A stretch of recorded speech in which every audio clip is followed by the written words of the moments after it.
다음은 임표 간사님이 가지고 오신 책입니다.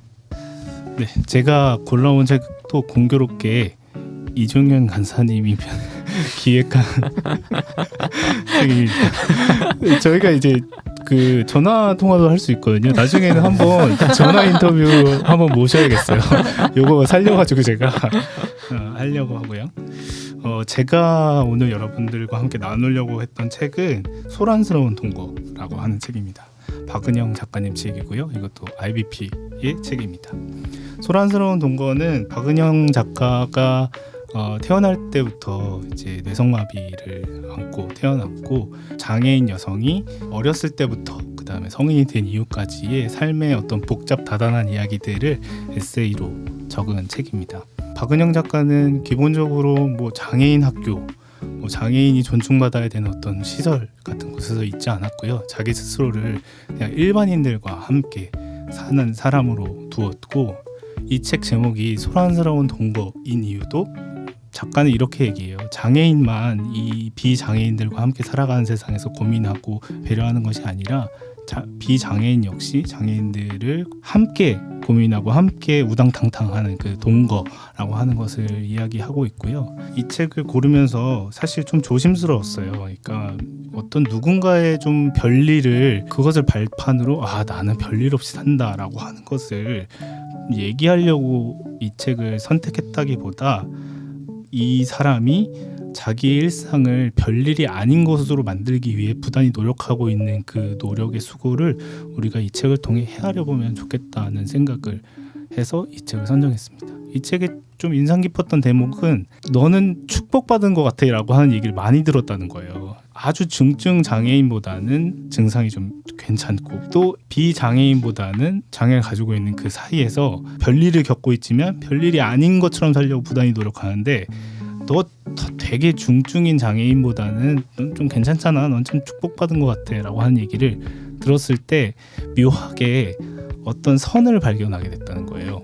이 정도의 축복으로 만족해야 되는 어떤 사람으로서의 어떤 선, 그 다음에 그 선을 넘지 못할 자기를 그래서 거기에서 발견했다는 거죠. 그래서 이 작가가 지은 이 소란스러운 동거라고 하는 것으로 어떤 그 서로 간에 쌓았던 담 같은 것이 무너지길 바라는 것 같기도 하고, 그래서 서로 비장애인이든 장애인이든 우리가 함께 똑같은 세상을 별일을 겪고 있는 우리 모두가 다 별일이 아니기를 바라는 마음으로 서로 부단히 노력하고 있다라고 하는 어떤 그 동일한 현실을 좀 함께 나누면 좋겠다는 내용의 책인 것 같습니다. 그래서 여러분들에게 이 책을 소개하고 싶었습니다.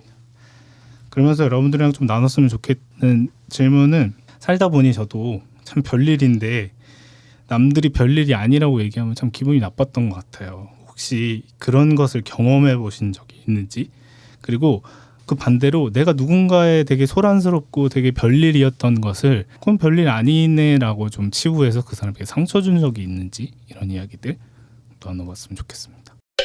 제가 얼마 전에 친구가 암 진단을 받고 친구들을 소집한 일이 있었어요. 나 암이야, 모여, 이렇게 해가지고 다 모였거든요. 근데 이제 그 친구 이야기를 듣는데 갑상선 암이었어요. 그 친구가 초기이기도 했고, 갑상선 암은 뭐라고 하지? 추후? 예후? 경과가 좋은 편이라고 해서 다들 그 친구한테 너무 걱정하지 마라는 마음을 담아서 별일 아니야 라고 이야기를 했다는 거예요. 근데 그 친구가 그게 너무 싫었대요.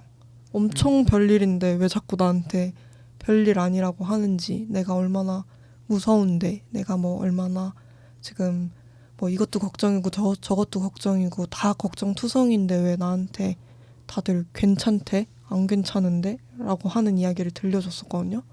그래서 친구들이 맞다, 안 괜찮다, 속상하다, 막 이런 이야기를 나눴어요. 그 자리에서. 그리고 뭔가 그냥 그런 시간을 보냈는데 아마 그 친구한테 별일 아니야, 이거 뭐 예후가 좋으니까 이번 기회에 몸을 좀 챙기면 그만이야 라고 이야기한 그 사람도 좋은 마음이었을 거잖아요. 근데 그 친구가 막 그게 너무 힘들었다고 싫다고 이야기하는 걸 듣고 아 역시 말을 조심해야 돼 이런 생각을 좀 했던 것 같아요. 그러니까 무슨 마음인지 너무 잘 알겠더라고요. 네, 이게 이어지는 얘기일지 모르겠는데 이 유미 간사님 얘기를 들으니까 생각난 게 그 슬픔의 위안이라는 책이 있거든요. 거기서 이제 어떻게 고통에 빠진 사람에게 말을 건넬 것인가에 대한 이야기를 해요. 유미 간사님 얘기한 것처럼 아 괜찮아질 거야, 별일 아니야, 이런 거는 물에 빠진 사람한테 이 튜브나 밧줄을 던지는데 내가 잡지 않고 그냥 던진다는 걸 얘기해요. 그냥 말을 던지는 거죠. 중요한 거 뭐냐면 이 사람한테 말을 건넬 때 이 밧줄을 붙잡고 내가 얘기를 해야 된다, 이 말을 하거든요. 그게 무슨 말이냐면 내가 이 사람을 끌어당길 수 있고 책임질 수 있는 말을 해야 된다, 이 얘기를 해요. 그러니까 아 정말 너가 너무 밤에 고민이 되거나 힘들 때 나한테 전화를 해라 랄지, 정확히 내가 이 붙들 수 있는 말, 이런 것들을 하는 게 그 당시 중요하다고 하는데, 물론 원칙은 쉽지만 실제는 어렵긴 하죠. 저는 이 질문을 조금 더 가보면 무거운 것과 이 전형적인 것 두 가지가 생각이 나가지고 둘 다 좋은 선택지가 아니라는 생각이 들어서 좀 고민이 들기는 한데 전형적인 건 좀 재미가 없을 것 같아요. 군대 얘기거든요. 패스하는 걸로 하고 설마 군대에서 축구한 얘기까지 가면 못 참지. 전쟁 얘기를 앞에서 했는데 군대 얘기를 한다고? 베트남 전쟁에서 지금 축구한 얘기 못 참지. 그렇다기보다는 뭐 얘기 나온 김에 하자면, 그러니까 그런 말이 조금 어쨌든 서운했던 것 같아요. 아 벌써? 이 말 많이 듣잖아요, 군대 가면. 그러니까 뭐 아, 벌써 나와? 일병 됐다 하면 벌써? 뭐 아, 곧이네? 뭐 금방이겠네? 뭐 이런 말들을 하게 되는데, 사실 그 안에서는 모두가 겪는 일이지만은 자기 군대가 가장 힘들고 이 어떤 정해진 날들을 채워 나가는 게 모두에게 또 쉽진 않지만, 이런 말을 들었을 때 막 기분이 엄청 나빴다 이러기보다는 아 누군가에게는 아 내가 역으로 이럴 수도 있겠다, 이 생각을 그때 했었어요.